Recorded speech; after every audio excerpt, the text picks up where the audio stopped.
Here it is Friday, March 5th. As you know, we've had 4 out of 5 days with no workers. I posted a video, I talked to my contractor, and guess who's here? The electricians. Yeah, so I guess making your feelings known helps. Been nice to have been here on Monday, Tuesday, Wednesday, the first part of the week, but we'll take what we can get. It's around 6:37 in the morning. And of course, this is always a good thing. I've never seen them this early before. This is a record. Sorry, my nose is running. It's 23 degrees. So I'm gonna go in. They have a question about mirror placement. There'll be more to follow. All right, I'm back. I had to go in and tell the electrician some details, which is fair. What we see here is a container that's now empty. It's empty because, of course, I don't know when the house will be done. I don't think the general contractor knows.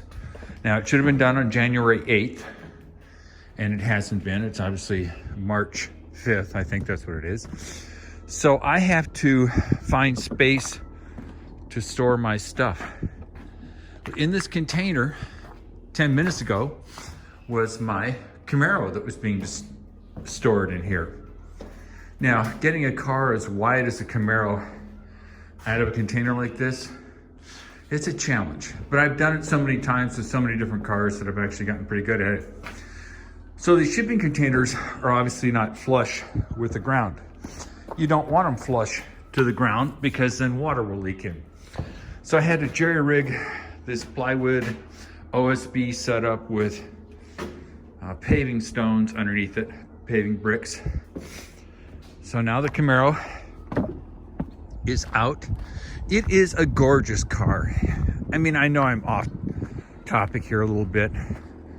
6.2 liter V8, 6-speed transmission, electronically limited slip differential. The color, I think they made like 90 of them for the 53. I got it used. Yeah, it's gorgeous. And it started right up, but I put non-alcohol fuel in it, which I get in a county outside of Milwaukee County, and I put a little fuel stabilizer in it. And lo and behold, it fired right up. It's idling beautifully. It's now gonna have to be subject to rain. Oh my gosh, a car that's gonna be in the rain. But it is. That's Tyler's Civic. It's been sitting here for quite a few months. He got a good deal on it. He asked if he could put it someplace. I said, put it out here. I've only got 18 acres, so it's not like I'm hurting. One day he asked me how many cars he could put out here because he was looking at another one. I said, about 200. And I do that for Tyler. Tyler's a good guy. So the car's sitting here. One thing about these rear-wheel drive cars on this kind of surface, when it gets wet, this puppy's gonna spin its brains out. The nice thing is I have a tow hook in the front, which I've never had to use, but it's required for track use. So I may just have to hook up a little tow hook on there and gently pull it out if the time comes. Because this car obviously needs an oil change, an alignment, some other cool stuff. Oh, what a gorgeous car. It is so much fun to drive.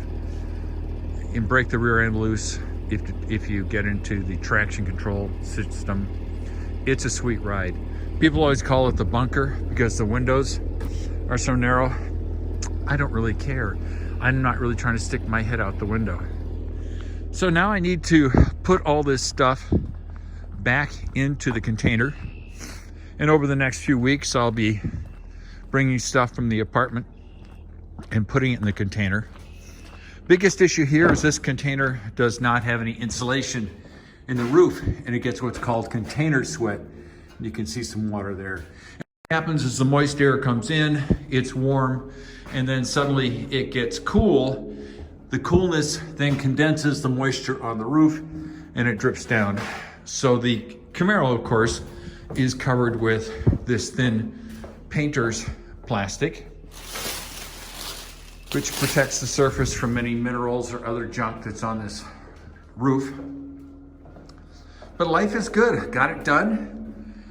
Probably go in and check on what the electricians are doing.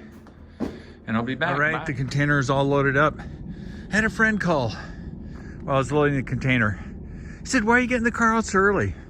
Well, that's a good question. You see all this water and ice? It's gonna melt in the next 2 weeks because we're gonna be up in the 50s. Oh, heaven, that's gonna be great. And it's gonna rain. And for those of you who do not live in the Midwest, it's wet here. I mean, the springtime, it's wet everywhere. And I live in an area that's got a pond over there, so the water table's pretty high. This whole area is gonna get wet. This area is gonna get saturated. The end result will be is if I don't take the vehicle out now, if I try to do it in a week or 2 weeks when this area is just mud, that high-powered car is going to spin its rear wheels. There'll be mud everywhere. So it's easier to get it out now. Let this get saturated. I can always bring in loads of equipment here, load it in the container because there's some gravel there, some leftover gravel. This area will be re-graveled this summer, but it's not appropriate to do now. It's just too mucky.